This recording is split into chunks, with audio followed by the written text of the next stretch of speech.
Hey, what's up? It's Miss Wesley, and today we go to infinity and beyond as we talk about limits at infinity. Starting in our limits packet, I think we're going to be on page 21 in a second. I was trying to think of a Toy Story joke to start out. So, what did Woody say to Buzz Lightyear? A lot. There were four movies, guys, and I hope that there's going to be a fifth. Let's take a look at page 21 of the limits packet, and I see a different Disney character at the top, but the exploration here, it's graphed. We won't try the whole thing, but check out this pendulum. So you've got this pendulum hanging from the ceiling that's swinging, and it's not on a motor or anything, right? So it's going to swing 80 centimeters away from the ceiling, and then closer to the ceiling, and then further, then closer, further, then closer. I see this trigonometric function, this cosine wave, getting closer and closer, honing in on what we're going to call an infinite limit. I could draw a line across at about 50 centimeters, it's going to be, and the values, the y values, are going to get arbitrarily close to this value 50 as the x values or the t values increase without bounds. I put this graph onto a calculator too, just so we could see it a little bit better, and I want to trace the values or look at a table. If I hit trace on this, watch the y's. When x is 32, so 32, I guess, seconds or minutes have passed, y is a little bit above 50. Then it goes a little bit below 50, above, below, back, forth. But you can definitely tell, far off into the future, as this x or this t is increasing without bound, we're honing in on a limit. Now, I call this a limit, but we know this as a horizontal asymptote of a graph. So throughout the entire lesson today, I want to be relating infinite limits to HA. This example, what number does d of t stay close to as t becomes very large? Well, we saw on the graph, right? It seemed like the y values were approaching 50. So you could say 50 centimeters. And that is your limit at infinity. We can write this in calculus notation. You can write limit as t gets very, very big, so as t approaches infinity of the function d of t gets to equal 50. That is your limit at infinity, and that is also the location of an HA on a graph of a function. So I love these because you can check all your infinite limits by thinking about how a graph would be behaving. How a graph would be behaving where? At the far ends. Check out this graph that's given to us, this rational function. What's the far left and right end behavior of the graph? Those are the limits at infinity. We can write them out and describe them. So what's the limit as x approaches infinity? And what's the limit going to be as x approaches, let's do a negative infinity there. That's also a limit at infinity. So of f of x both times. Well, if a horizontal asymptote extends all the way across a graph, then these two answers are going to be one and the same, right? If I watched a guy walking down the function towards positive infinity on the x-axis, he's approaching the constant y equals a half on the y-axis. So the infinite limit is a half, far right end behavior, far left end behavior becomes also a half.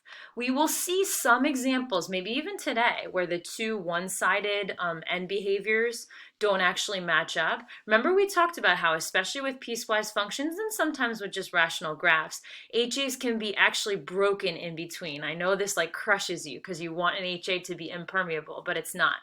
It's just discussing far right behavior approaching a half, far left behavior approaching also a half. So let's get into it. Let's take some notes. So if f is a function and the limit as x approaches negative infinity is this value, L sub 1, limit as x approaches positive infinity of the function is L sub 2, those are your end behaviors of the graph, and they denote the limits at infinity is what we're going to call them. And I also like this page because there's not a lot of algebraic work for us to do, and we actually know how to solve these already. We've got some rules for these. Well, could we just try to find the first 6 limits or so by common sense? Maybe don't even think about a graph. Think about what's happening as x gets bigger and bigger and bigger in x squared. Isn't x squared also getting bigger and bigger and bigger, right? This is going to be a limit of an infinite limit of infinity. I could confirm this with a graph. I could think about what the graph of x squared looks like. It's a parabola that's opening up. So as x gets bigger, increases without bound, y is also going to increase without bound. For that matter, this is another one where if I had said what's the limit as x approaches negative infinity of x squared, right? You're plugging in bigger and bigger numbers for x. Actually, I should say lower and lower negative values, but they're getting squared, which is going to make them go bigger and bigger. And this far left behavior of the graph also approaches a positive infinity. For both of these solutions, you could also say DNE. We know if a limit answer is some sort of infinity, that actually isn't a limit. It does not exist.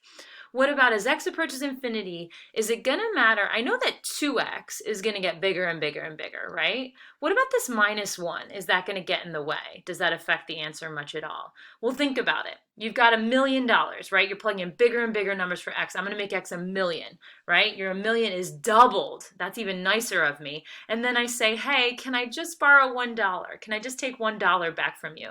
Is that really going to impact you financially? And I would hope that you would say no. Sure, you're subtracting one, but in the grand scheme of things, as x gets into the millions, the billions, the trillions, it's not going to have an impact. This is kind of like saying infinity -1, which we'll still call infinity. Now, an easier way to think about it, we know what this graph looks like. 2x -1, right? It slopes up like that.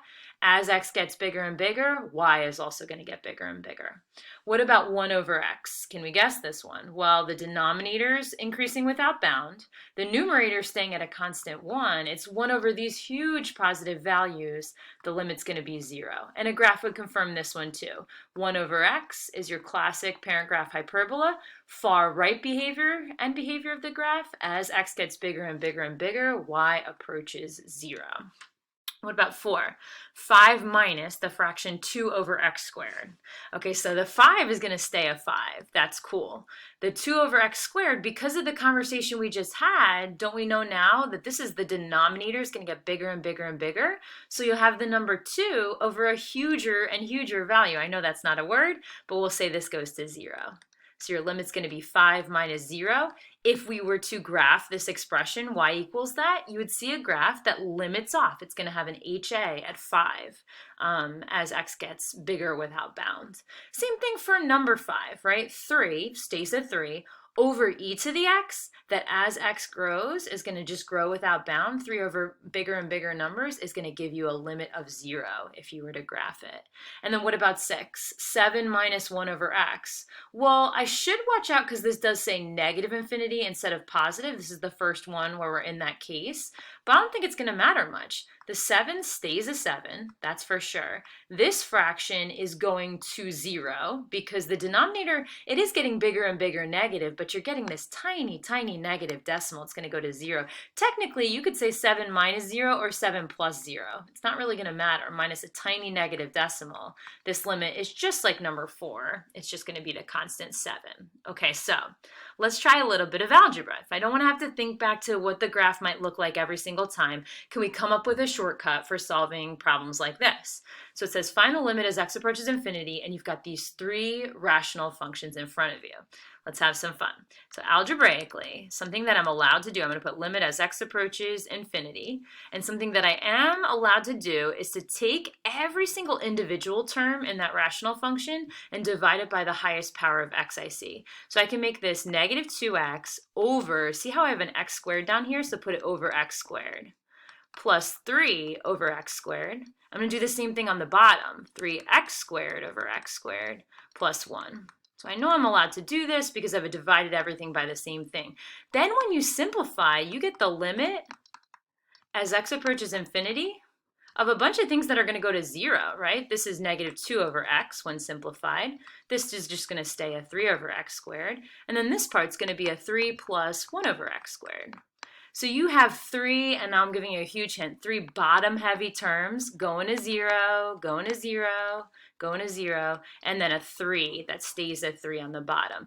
This thing is going to be 0 plus 0 over 3 plus 0. So your limit will be 0.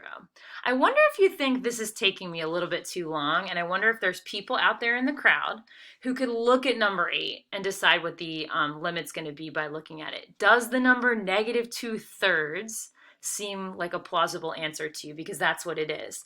I wonder if you're already thinking back, because I've been talking about horizontal asymptotes so much in this lesson already. Were you thinking back to, oh, well, she did all this algebra, but couldn't you just look at the original and see that this term's going to dominate? It's bottom heavy. So the function's bottom heavy, the HA would be 0, and the infinite limit is also going to be 0. if I had divided these all by x squared, I would get this as an answer. Negative 2 over 3 would be all I have left over, but we could have guessed that. This one's a balanced case, where the HA would be ratio of the leading coefficients, and so is the infinite limit. So I should technically say that the limit as x approaches infinity of this function is going to be negative 2/3. And then lastly, can we just guess this one using HA rules? That's going to be your big shortcut. Limit as x approaches infinity of, I'll just put f of x. Is this one top heavy, bottom heavy, balanced? This one is top heavy, right? So I got to think about this one for a second. I know for top heavy, there is no HA. We can put none for this, and we can put that the limit does not exist. Does not exist. What that means is this function's either growing or decreasing without bound as x gets bigger and bigger and bigger. I wonder which it's going to be, and we'll get into that with signs in the next couple examples. But I would love to formalize these HA rules as a shortcut for finding all infinite limits. So the line y equals L, we're going to say is an HA, or a horizontal asymptote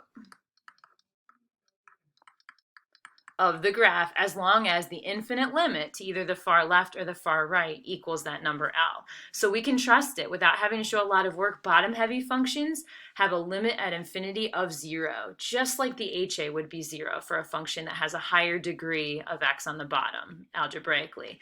Top heavy functions are not going to have a limit at infinity, so I'll say dne, the degree on top is greater.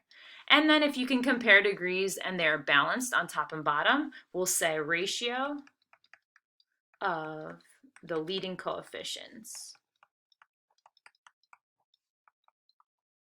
is going to be your HA, and it's also going to be your infinite limits. Now is where we get to have a little bit of fun. Turn the page. You'll see examples where we can use these rules on every single one, and it becomes really quick, right? I could just quick glance at 10, 11, and 12, see that they're all limits as x approaches infinity. That's important. That entitles me to use these HA rules. So I'm just going to quick wow you and say top heavy, no HA, no limit. Bottom heavy, I'm going to trust 0. And then balanced, right? It looks like I gave you one of each of the three cases, 3/5. All three of these graphs would confirm those answers. We could actually do one better here. We know this is a line that slopes up, and we can say positive infinity is another good way to describe this one, with this dominant term sitting on the top of the function. Another one, 13, that we could guess real quick. Ooh, infinite limit, right? Top heavy, dne. We could also put positive infinity for that one. But I'd like to look at the ones where x is approaching negative infinity. Is it going to be too problematic in 14? Well, I don't think so. It's bottom heavy, right? So this term is approaching negative infinity. Bottom heavy, a 0 is a 0, no matter which way you slice it, right? So 0 is still going to be that infinite limit to the far, far left of the graph.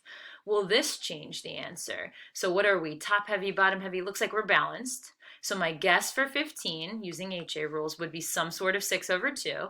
I'm wondering if I should make it negative, but I don't think so. This most influential term is staying negative because x is to an odd power, and so is this most influential term down here. A negative over a negative gives you a positive 3. Those are the only terms we really care about.